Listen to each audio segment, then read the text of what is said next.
Namaskar, the student of class 9th. We are here to discuss about democracy and why democracy and what do we mean by democracy. Heading था जिसमें कि हम अभी तक मूलतः इस चीज को भी समझे कि भाई क्या है डेमोक्रेसी, क्या फीचर्स हैं डेमोक्रेसी के और कैसे हम सफल लोकतंत्र को समझें. So now moving toward point two point, we are here to discuss over the concept of democracy, one person one vote one value. आज जो हम अपनी कक्षा में बात करने के लिए आए हैं वह मूलतः आए हैं एक व्यक्ति एक वोट एक मोड. इस पर आज की हमारी संपूर्ण परिचर्चा होगी. What is the value of votes, how we can maintain the value of votes and what kind of opportunities we have to give to voters. और अगर आप समझो कि भाई मत अगर मैं भी दे रहा हूं और मत अगर तत्कालीन प्रधानमंत्री नरेंद्र मोदी जी दे रहे हैं तो लोकतंत्र की आत्मा के अनुसार भारत के प्रत्येक नागरिक के मत का एक ही मोल होना चाहिए.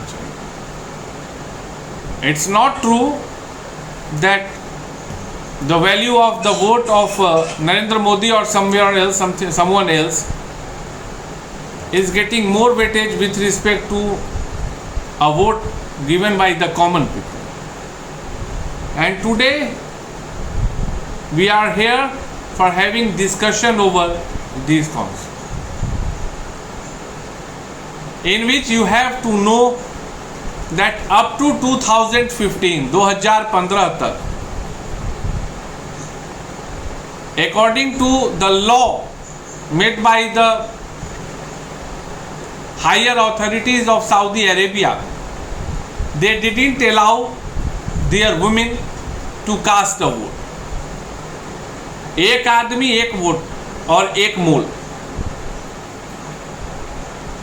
मतलब इसमें सार क्या है कि प्रत्येक व्यक्ति प्रत्येक एक, अगर आप पैमाना तैयार करते हैं कि भाई वोट देने के लिए न्यूनतम आयु सीमा 18 वर्ष है या 20 वर्ष है, जो भी सरकार अपने हिसाब से निर्णय ले संविधान के हिसाब से, तो उसके बाद अर्थ तो एक ही हो गया ना कि अगर कोई भी व्यक्ति, चाहे पुरुष हो, चाहे कन्या हो, चाहे ट्रांसजेंडर हो, कोई भी व्यक्ति अगर वह 18 वर्ष से ऊपर का है तो उसको वोट देने का पूरा और पूरा अधिकार है. Am I correct? क्या मैं सही बोल रहा हूं?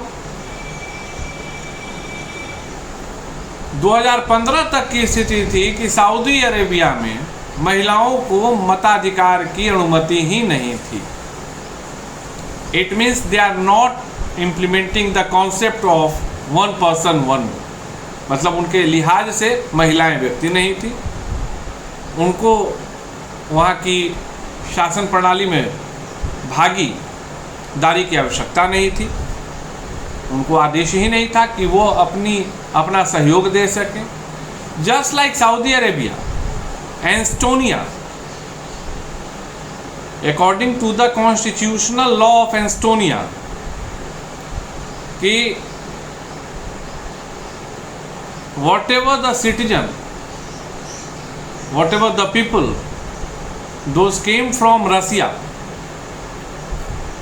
एस्टोनिया में रहने वाले जो रूसी देश से आए हुए लोग हैं, वहाँ के कॉन्स्टिट्यूशनल डिज़ाइन कुछ इस प्रकार से बनाए गए हैं कि उनको वहाँ की सिटीजनशिप लेने में काफ़ी परेशानी होती है. It means if you will not able to get citizenship in proper manner, then definitely for their country you can't vote. आप मताधिकार का प्रयोग भी नहीं कर पाएंगे और मताधिकार का प्रयोग नहीं कर पाए इसलिए एस्टोनिया के संविधान में इस तरह के प्रावधान बनाए गए हैं कि रूसी लोगों को वहाँ नागरिकता हासिल करने में काफ़ी ज़्यादा परेशानी होती है। One more interesting point which is not having the concern about one person one vote is Fiji and equal value is Fiji। अगर फिजी में चुनाव होता है, फिजी में आपको जानकारी होगी कि वहाँ चुनाव होते हैं, तो फिजी में जो भारतीय मूल के लोग हैं उनके वोटों का मूल्य कम होता है वनिस्पत की वहाँ के मूल वासियों के वोटों के मूल्य से। इट मीन्स आप समझ लीजिए कि अगर 100 वोट फिजियों ने डाले, एक उदाहरण में दे रहा हूँ, लमसम एग्जाम्पल दे रहा हूँ, not I am giving you the accurate data and all, और 200 वोट पड़े फिजी के इलेक्शन में, 200 वोट पड़े, 200 वोट में 100 वोट मान लीजिए कि किसके पड़े, फिजी के मूलवासी के पड़े, और 100 वोट पड़ते हैं आपको भारतीय मूलवासियों। तो फिजी के जो मूलवासी हैं उनका 100 का 100 मान लो। तो यहाँ पर क्या है कि भारतीय का वोट का 0.7 वैल्यू रख दिया, तो इक्वल होने के बावजूद ये 70 है, वो 100 है। And this one shows the feature that currently also some countries are present in the world, those who are not having the concern with one person one vote one ballot, जो आज भी इस चीज़ से इत्तेफाक नहीं रखते हैं, जबकि according to the democratic law और according to the democratic concept, what is the concept? The concept is very clear that each and every matured people or those who are fulfilling the age criteria for casting their vote is having the right to cast their vote, and as well as the value of the vote by any person, those are taking part in the democratic event is having equal weightage। होना ये चाहिए कि अगर किसी देश का वयस्क नागरिक जो मताधिकार करने की योग्यता रखता है, उन सभी को मत देने का अधिकार होना चाहिए, और साथ में सभी के मतों का समान मूल्य होना चाहिए। All of them is having equal weightage, कि भाई ऐसा नहीं है कि कम है या ज़्यादा है। एंड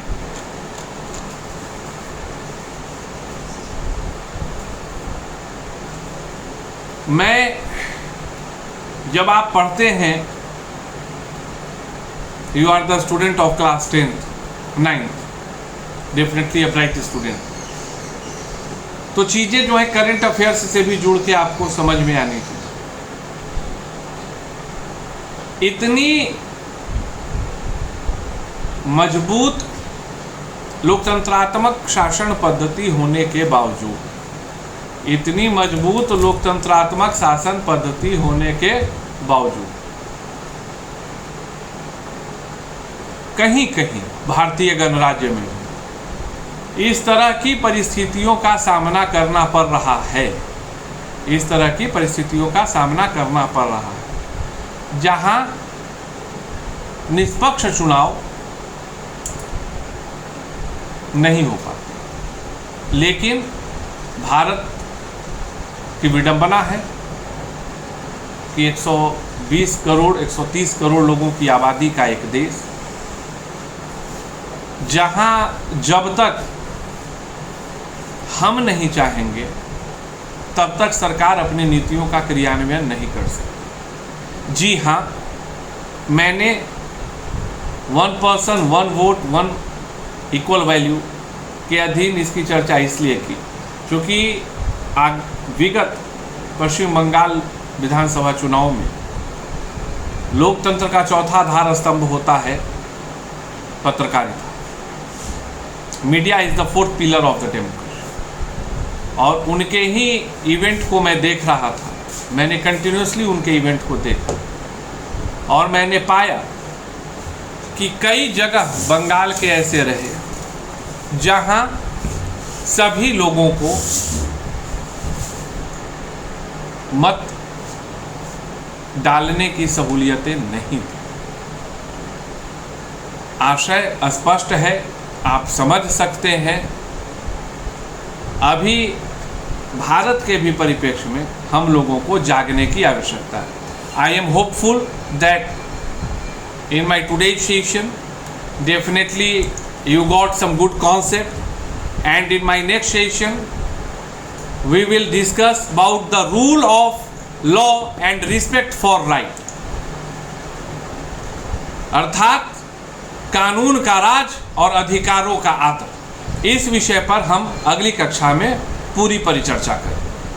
तब तक पढ़ते रहिए, समसामयिकी से जुड़े रहिए, किसी भी किताबी ज्ञान को प्रैक्टिकल नॉलेज के आधार पे शेयर कीजिए, डिस्कस कीजिए, कंपेयर कीजिए। Will meet again. Thank you, have a great.